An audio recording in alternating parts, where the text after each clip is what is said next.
Hello and welcome to this lecture on applications of integration। हमने अपने पिछले lecture में इंटीग्रेशन करना सीखा था। दो तरह के इंटीग्रेशन थे, एक तो इंडेफिनेट इंटीग्रेशन था जिसमें मैंने आपको फंक्शंस को इंटीग्रेट करना सिखाया था, और दूसरा था डेफिनेट इंटीग्रेशन जिसमें हमने लिमिट्स को यूज़ किया था और with in to limits integration का वैल्यू या इंटीग्रल का वैल्यू निकाला था। मैंने आपको कहा था कि फिजिक्स के अंदर इनडेफिनेट इंटीग्रेशन नहीं यूज होता, बहुत रेयरली। तो हम डेफिनेट इंटीग्रेशन को फिजिक्स में कहां कहां यूज कर सकते हैं ये सीखने की जरूरत है, और आज मैं आपको वही सिखाने वाला हूं। सबसे पहले मैं एक छोटा सा एग्जाम्पल ले रहा हूं। देखो, ये एक रॉड है और इस रॉड का लेंथ है 4 मीटर। ठीक है, लेंथ इक्वल टू 4 मीटर।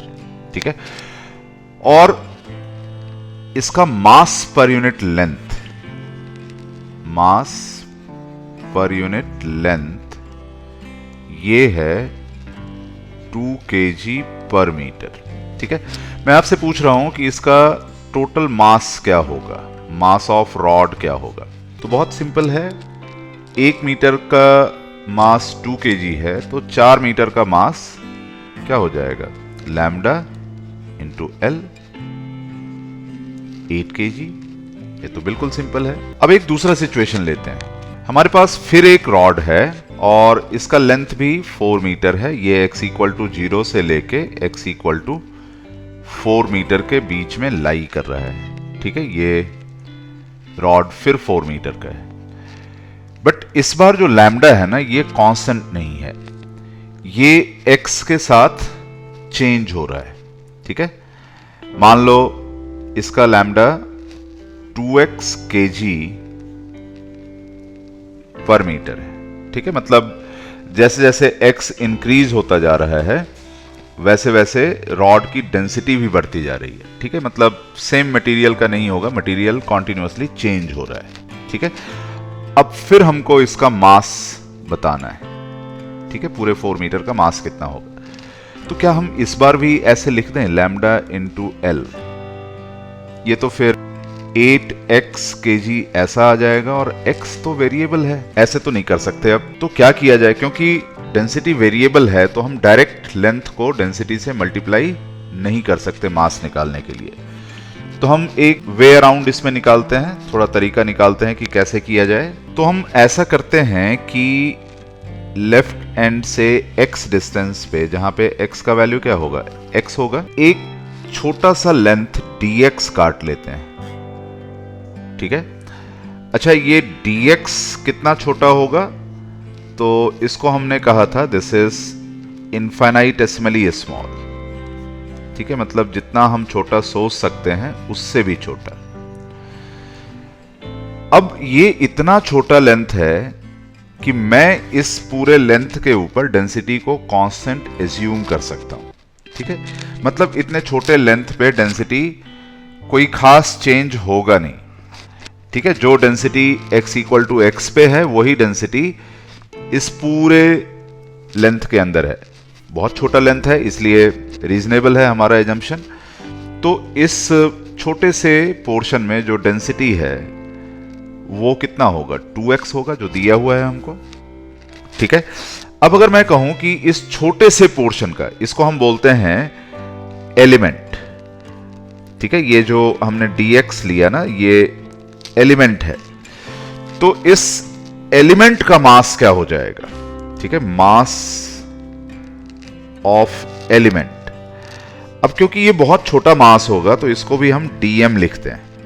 ठीक है, छोटा सा मास dm, ये कितना हो जाएगा, लैम्डा इंटू dx, क्योंकि इस छोटे से लेंथ के ऊपर हमने कहा कि लैम्डा में चेंज नहीं होगा। तो लैम्डा का वैल्यू यहां पे लिख दो, lambda is 2x, so this is 2x dx। तो ये इस छोटे से पोर्शन का मास हो गया। ठीक है, बट हमको तो टोटल मास निकालना है पूरे रॉड का।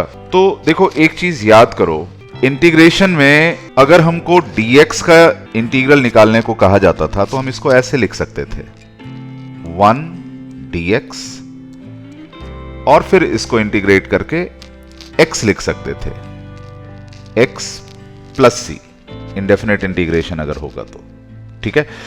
बट अगर हम किसी लिमिट के बीच में इसको इंटीग्रेट कर रहे हैं तो हम ये कांस्टेंट वाली चीज को हटा सकते हैं, ठीक है।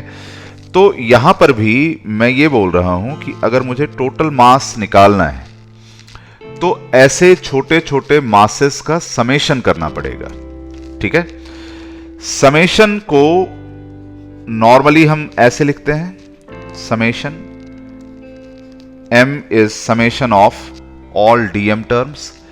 लेकिन अगर इनफाइनाइटली लॉन्ग सीरीज हो, इनफाइनाइट नंबर ऑफ टर्म्स हो, तो फिर हम समेशन को इंटीग्रेशन से रिप्लेस कर देते हैं, क्योंकि इंटीग्रेशन dm भी m होगा, ठीक है।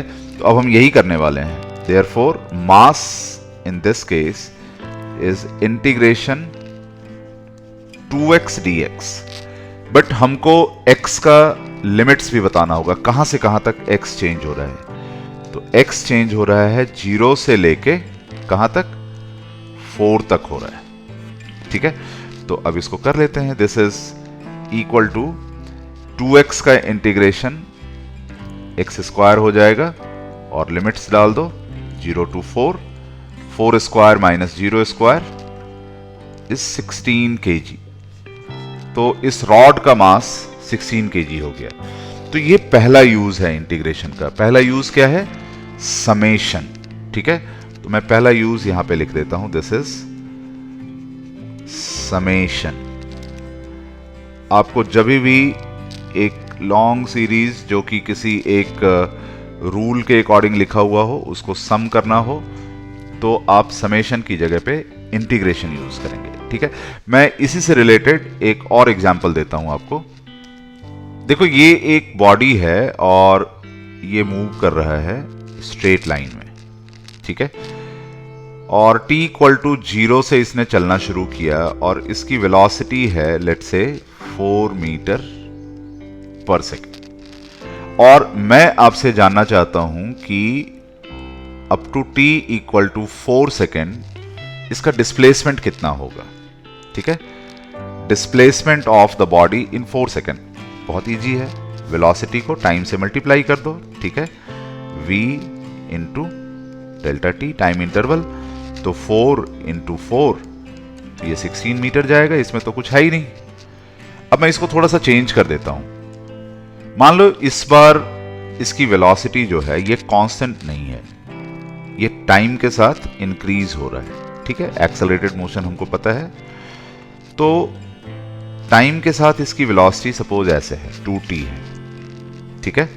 आपने जो लोअर क्लासेस में एक्सेलेरेशन पढ़ा है उसके हिसाब से यहाँ पे एक्सेलेरेशन इसका 2 है और इसने 0 स्पीड से चलना शुरू किया, ऐसे सोच सकते हो। बट ठीक है, मैं बोल रहा हूँ कि वेलोसिटी टाइम के साथ लगातार चेंज होता जा रहा है और t इक्वल टू 0 से इसने स्टार्ट किया और मुझे फिर से बताना है कि t इक्वल टू 4 सेकेंड में इसका डिस्प्लेसमेंट कितना हो जाएगा। तो देखो, दोबारा वही प्रॉब्लम हमको स्टार्ट हो गया जो अभी रॉड वाले में था कि डायरेक्ट हम वेलोसिटी को टाइम इंटरवल से मल्टीप्लाई नहीं कर सकते क्योंकि वेलोसिटी कांस्टेंट नहीं है।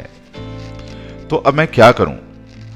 तो मैं बोलता हूं अच्छा चलते हैं t equal to t time पे हम देखते हैं कि बॉडी कहां पहुंचा और फिर इसके बाद एक बहुत छोटा सा टाइम इंटरवल ले लेते हैं t प्लस dt, ठीक है, t plus dt।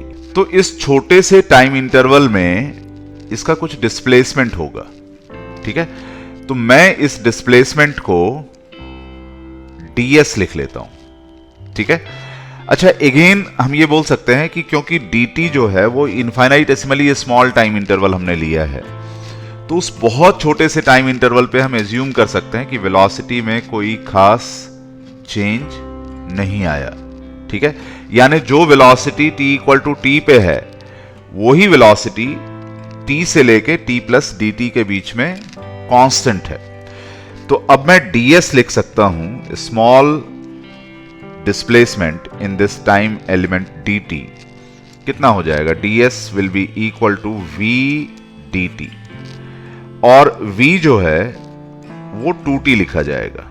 So this is 2t dt। अब अगेन अगर मुझे टोटल डिस्प्लेसमेंट फाइंड करना है तो मैं वही करने वाला हूं, समेशन की जगह पे इंटीग्रेशन ds लिखने वाला हूं। तो ये कर लो, ये तो बहुत इजी है, 2t dt, और लिमिट्स क्या रखें, तो हमको कहां से कहां तक डिस्प्लेसमेंट फाइंड करना है, 0 से 4 सेकेंड। तो मैं इसमें लिमिट रख दूंगा 0 to 4, ठीक है। अब 2t का इंटीग्रेशन t स्क्वायर होता है और limits 0 to 4, so this will be equal to 16 metre, ठीक है।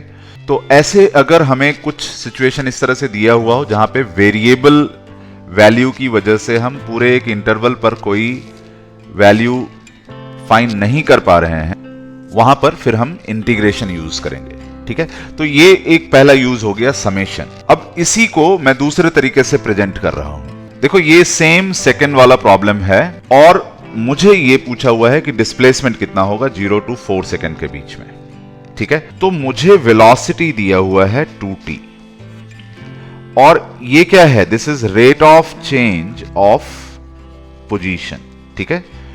डेफिनेशन इसका यही है, rate of change of position x with respect to time, ठीक है। तो इसको हम कैलकुलस के लैंग्वेज में लिखते हैं dx by dt। तो मुझे रेट ऑफ चेंज दिया हुआ है, और जो डिस्प्लेसमेंट है, डिस्प्लेसमेंट क्या होता है, डिस्प्लेसमेंट इज डेल्टा x या x2 minus x1, final minus initial position. तो ये जो है this is total change in position, total change in position. तो ये समझ लो कि इंटीग्रेशन का दूसरा यूज ये होता है to find total change when rate of change is given, ठीक है। मैं यहां पे लिख देता हूं, second to find total change when rate of change of a quantity is given, ठीक है। मतलब यहां पे मुझे जो पोजीशन है उसका रेट ऑफ चेंज दिया हुआ है और मैं इससे total change in position find कर सकता हूं। कैसे फाइंड करेंगे, तो मैं इसमें यहीं से स्टार्ट करता हूं, ठीक है। v is equal to dx upon dt, ठीक है। तो फिर मैं यहां से ऐसे लिख सकता हूं, this means dx is equal to v dt। अब मैं सीधा मैथमेटिकली चल रहा हूं, मैं फिजिकली कुछ नहीं सोच रहा। अब दोनों साइड इंटीग्रेशन कर लो, ठीक है। dx is equal to v dt, दोनों साइड इंटीग्रल कर लो। अब इसमें हमको लिमिट्स डालना पड़ेगा, ठीक है। अगर t1 टाइम पे पोजीशन x1 है और ये हमें प्रॉब्लम में दिया हुआ होना चाहिए, तो मैं t2 टाइम पे पोजीशन x2 निकाल सकता हूं, ठीक है। इनको ही लिमिट्स बनाना है, ठीक है। एक जो गिवन कंडीशन है उसको लोअर लिमिट बना दो और जो रिक्वायर्ड है उसको अपर लिमिट बना दो, ठीक है। तो ये मैंने बना दिया। अब दोनों साइड को अलग अलग हम इंटीग्रेट करेंगे, ठीक है। जैसे यहां पे जो मुझे v दिया हुआ है, मैं उस v को डायरेक्ट यूज करूंगा as a function of time, वैसे यूज करूंगा। तो पहले मैं LHS को सॉल्व कर लेता हूं। देखो dx का इंटीग्रेशन x होगा और लिमिट्स तो मुझे डालना पड़ेगा x1 टू x2, और देखो इधर जो है v की जगह पे मुझे जो भी दिया हुआ है फंक्शन, यहां पे 2t दिया हुआ है तो वो मैं लिख लूंगा, और 2t dt और लिमिट्स यहां पे डाल दूंगा 0 to 4, ठीक है। तो अब जो है राइट हैंड साइड का इंटीग्रेशन मैं निकाल लेता हूं। राइट हैंड साइड का इंटीग्रेशन हो जाएगा t स्क्वायर और इसमें लिमिट्स डाल दो 0 to 4, ठीक है। अब जरा लेफ्ट हैंड साइड को देखो। लेफ्ट हैंड साइड में अगर लिमिट्स डालोगे तो पहले x2 और उसमें से माइनस x1 करना पड़ेगा, और राइट हैंड साइड में अगर लिमिट्स डालोगे तो क्या हो जाएगा 4 square minus 0 square. But what is x2 minus x1, this is delta x और डिस्प्लेसमेंट, तो यहां से डिस्प्लेसमेंट हम निकाल सकते हैं, s is equal to 16 meter. तो तुम देखो ये स्टेप्स को खाली देखो, ये हमने प्योरली मैथमेटिकली किया है। इससे पहले जो मैंने तुमको बताया था उसमें मैंने फिजिकल मीनिंग बताया था कि हम क्यों direct v into delta T नहीं कर सकते थे, क्योंकि वेलोसिटी कांस्टेंट नहीं था, वेरिएबल था। और यहां पर हमने कुछ भी नहीं सोचा फिजिकली, हमने कहा कि v जो है वो dx बाई dt होता है, मैथमेटिकली हम इसको सॉल्व कर देते हैं, ठीक है।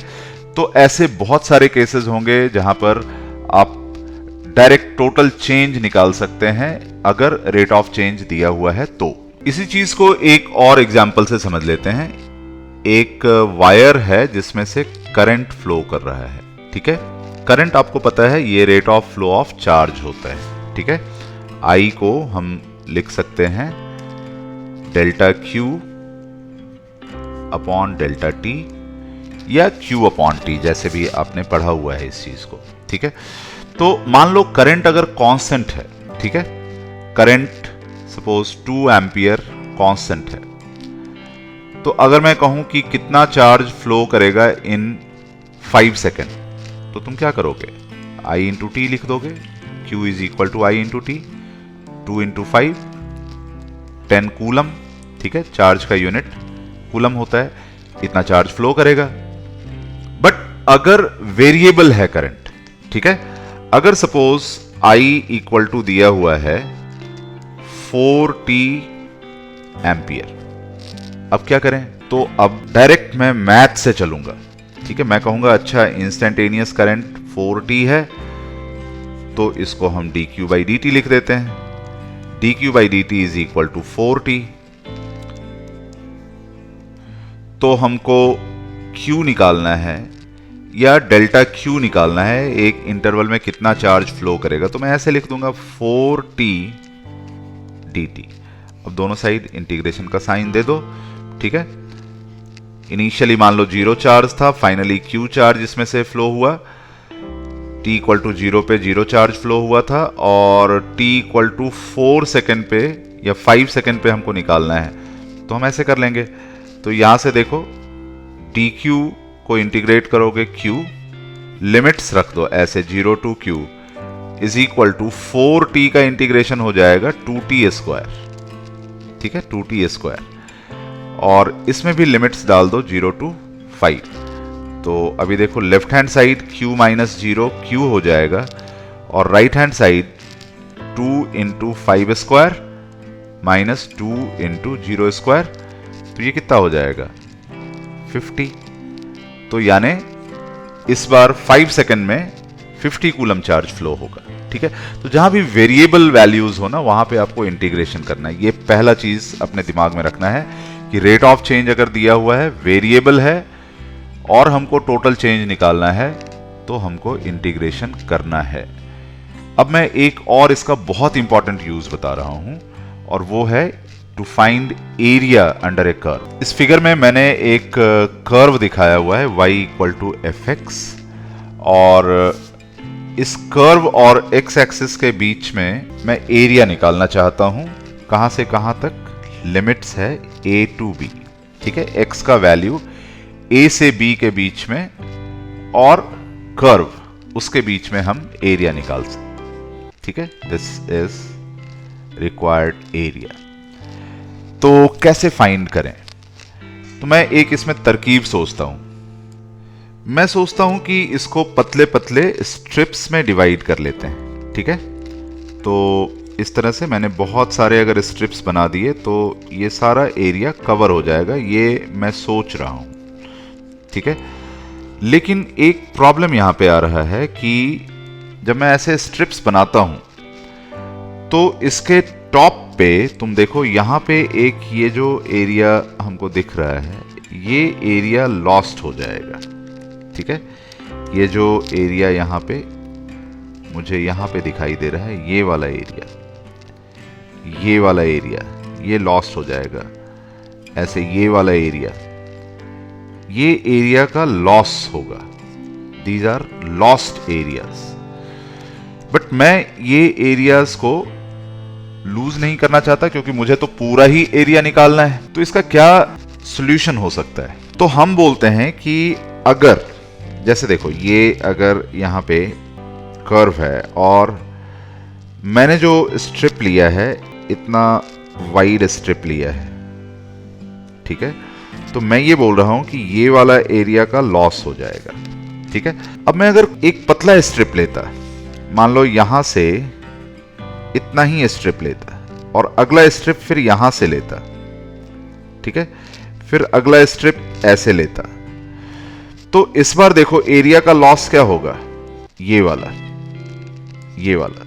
तो मैंने काफी एरिया बचा लिया, ठीक है, काफी एरिया लूज होने से बचा लिया। ठीक है, तो मैं ये बोल सकता हूं कि lost area is less if width of strip,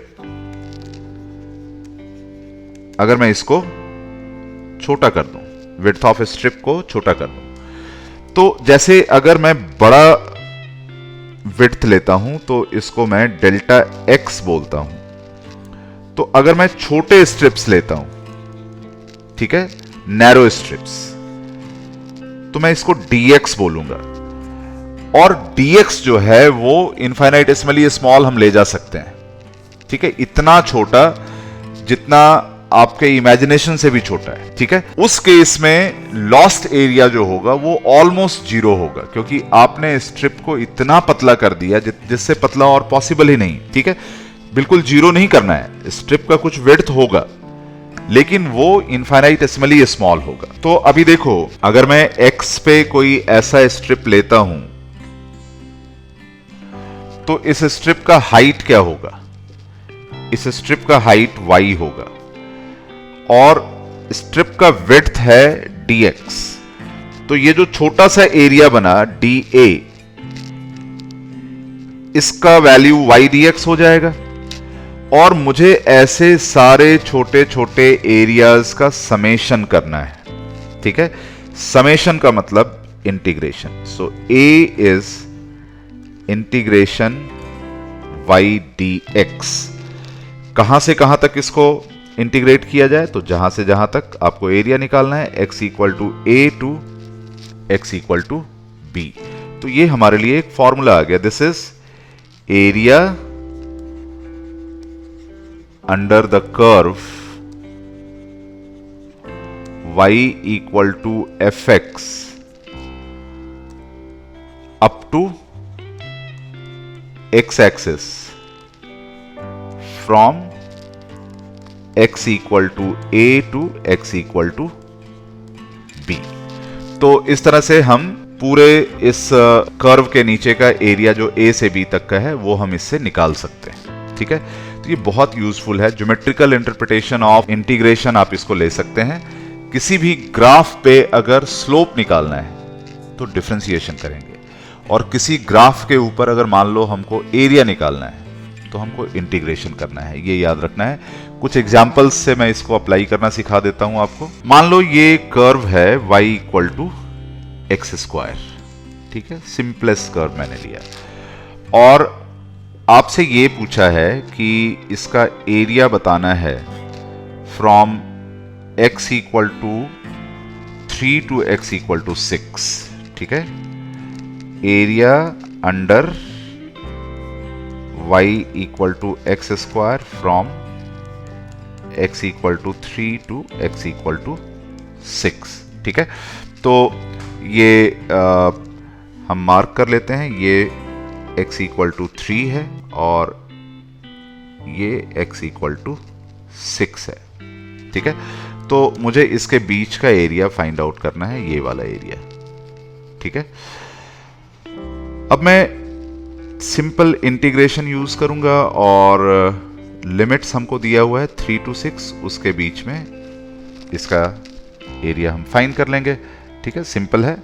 तो I will write area A is equal to integration x square dx 3 to 6। ठीक है, तो सिंपली ये हो जाएगा x cube divided by 3 to 6, so this is 6 cube by 3 minus 3 cube divided by 3, तो ये 72 हो जाएगा और ये -9 हो जाएगा, तो ये 63 स्क्वायर यूनिट्स हो जाएगा। ठीक है, एरिया 63 स्क्वायर यूनिट्स। ये तो सिंपल हमको एरिया ऐसे निकालने को दे दिया। मान लो सिचुएशन कुछ इस तरह से है, फंक्शन वही है, सिचुएशन थोड़ा चेंज कर दिया हमने। इस बार हमने कहा नहीं, कर्व और y एक्सिस के बीच का एरिया फाइंड करना है और y इक्वल टू 0 से y इक्वल टू 4 के बीच का ये वाला एरिया जो मैं शेडिंग कर रहा हूं, ये वाला एरिया फाइंड करना है। ठीक है, 0 से 4 के बीच में। तो इसको हम कैसे निकालें? तो इसके निकालने के दो तरीके हैं। ठीक है, या तो मैं स्ट्रिप इस साइड में लूं, ठीक है, इस साइड, तो फिर मुझे इसको लिखना पड़ेगा यहां पे जैसे जो x वैल्यू है और ये y है और फिर ये y प्लस dy ऐसा लिखा जाएगा। तो या तो मैं एरिया लिखूंगा, area is equal to integration x dy, ठीक है, और लिमिट्स डाल दूंगा y का 0 टू 4। ठीक है, तो देखो कैसे होगा, y equal to x square, so x is equal to root y, positive वाला ही हम लेंगे और इसको इधर हम पुट कर देते हैं। Therefore a is equal to 0 to 4 under root y dy। ठीक है, अब रूट y का मतलब है y पावर हाफ, तो इसका इंटीग्रेशन हो जाएगा y power 3/2 upon 3/2 and this is from 0 to 4। ठीक है, तो इसको मैं लिख देता हूं 2/3 और 4 पावर 3/2 माइनस 0 पावर 3/2। ठीक है, 0 पावर 3/2 तो 0 हो जाएगा। 4 पावर 3/2 क्या होगा, पहले 4 पावर हाफ निकाल लो, वो 2 हो जाएगा और 2 को क्यूब कर दो, 8 हो जाएगा। तो ये 16/3 स्क्वायर यूनिट्स, ये इसका एरिया हो जाएगा। ठीक है, तो ये तो एक तरीका हो गया। दूसरा तरीका हम क्या कर सकते थे, तुम अगर फिगर को केयरफुली देखो तो यू विल फाइंड कि फिगर में एक रेक्टेंगल है। ठीक है, वो रेक्टेंगल ये है। ठीक है, ये वाला रेक्टेंगल है, दिस वन, ये, और मुझे ये एरिया निकालना आता है। ठीक है, मुझे ये एरिया निकालना आता है। मैं सीधा इसको इंटीग्रेशन y dx कर दूंगा, तो मैं रेक्टेंगल के एरिया में से इस एरिया को निकाल देता हूं। तो ऑल्टरनेटिवली जो रिक्वायर्ड एरिया है वो हो जाएगा एरिया ऑफ रेक्टेंगल, ठीक है, माइनस कौन सा y dx, और x को कहां से कहां तक, 0 से 2 इंटीग्रेट करोगे तो एरिया ऑफ रेक्टेंगल कितना हो जाएगा, 4 into 2 minus x square dx 0 to 2, तो 8 में से माइनस कर देना है कितना, x क्यूब बाई 3, तो 2 क्यूब बाई 3, सो 8 माइनस 8/3, तो ये कितना हो जाएगा, this will be 16/3 square units. ठीक है, तो आप अपनी तरफ से अक्ल लगा करके कैसे भी इसको कर सकते हैं। ठीक है, एक और एग्जाम्पल हम लेके देखते हैं। मैंने एक साइन कर्व बनाया है यहां पे ना, ये y equal to sine x है। ठीक है, हमने ग्राफ में इसका कर्व बनाना सीखा था। ठीक है, ये वेव शेप का या साइनोसॉइडल शेप का होता है, और हमने साइन के बारे में ये भी पढ़ा है कि साइन 0 0 होता है और 180 डिग्री या फिर पाई रेडियन, इस पे साइन का वैल्यू फिर से 0 हो जाता है और साइन का वैल्यू π/2 पे 1 होता है, +1, और 3π/2 इस पर -1 होता है, ये भी हमने सीखा है ट्रिगोनोमेट्री में, और 2 पाई पे ये फिर 0 हो जाता है। ठीक है, तो मैं यहां पे एरिया निकालना चाहता हूं। ठीक है, दो अलग अलग लिमिट्स के लिए। ठीक है, जैसे एक तो मैं निकालना चाहता हूं 0 से पाई के बीच में एरिया कितना होगा, ये जो मैंने रेड से शेडिंग किया है, और दूसरा निकालना चाहता हूं मैं 0 से लेके 2 पाई के बीच में कितना एरिया होगा। ठीक है, और फिर ये एरिया टोटल क्या हो जाएगा, रेड वाले में ये ब्लू वाला भी एरिया ऐड हो जाएगा। ठीक है, तो I want to find out area under की जगह पे अब मुझे लिखना चाहिए between y equal to sine x and x axis for limits x equal to 0 to x equal to pi and x equal to 0 to x equal to 2 pi. ठीक है, तो अब मैं फर्स्ट केस के लिए लिख लेता हूं, area A is integration sine x dx 0 to pi.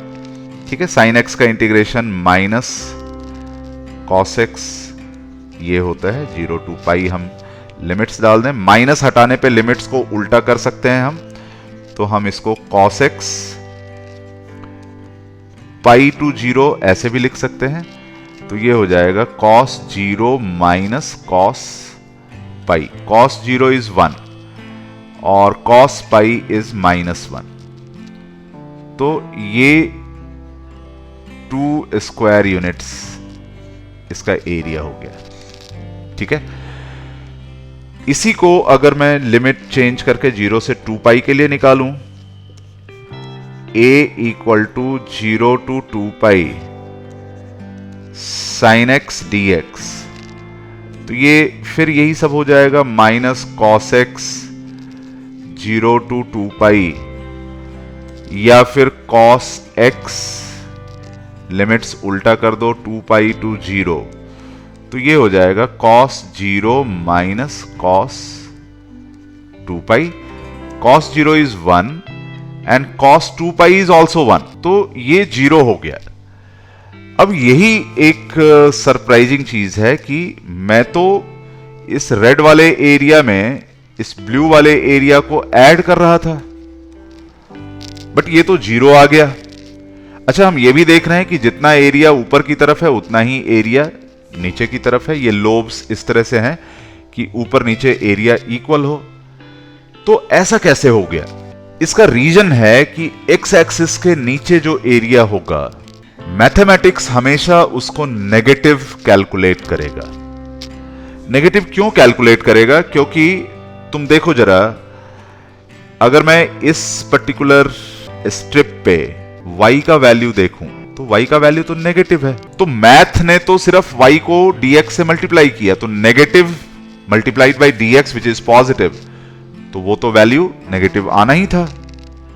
ठीक है, तो याद रखना, कैलकुलस जब भी एरिया को कैलकुलेट करता है तो एक्स एक्सिस के ऊपर वाले एरिया को हमेशा पॉजिटिव लेता है और नीचे वाले एरिया को हमेशा नेगेटिव लेता है। ठीक है, इसका बहुत अच्छा एप्लीकेशन हमको मोशन में मिलेगा, जब बॉडी एक पॉइंट से आगे जाता है और फिर पीछे आना शुरू करेगा। तो जैसे वहां पे देखो, हम देखेंगे कि वेलोसिटी थोड़ा टाइम तक पॉजिटिव है और उसके बाद वेलोसिटी नेगेटिव है। अब हमने अभी थोड़ी देर पहले यह देखा था कि वेलोसिटी को इंटीग्रेट करो तो डिस्प्लेसमेंट मिल जाता है। अब अगर वेलोसिटी पॉजिटिव है तो डिस्प्लेसमेंट क्या हो जाएगा? यह भी पॉजिटिव हो जाएगा। ठीक है, बट अगर वेलोसिटी नेगेटिव है तो डिस्प्लेसमेंट क्या होगा? नेगेटिव।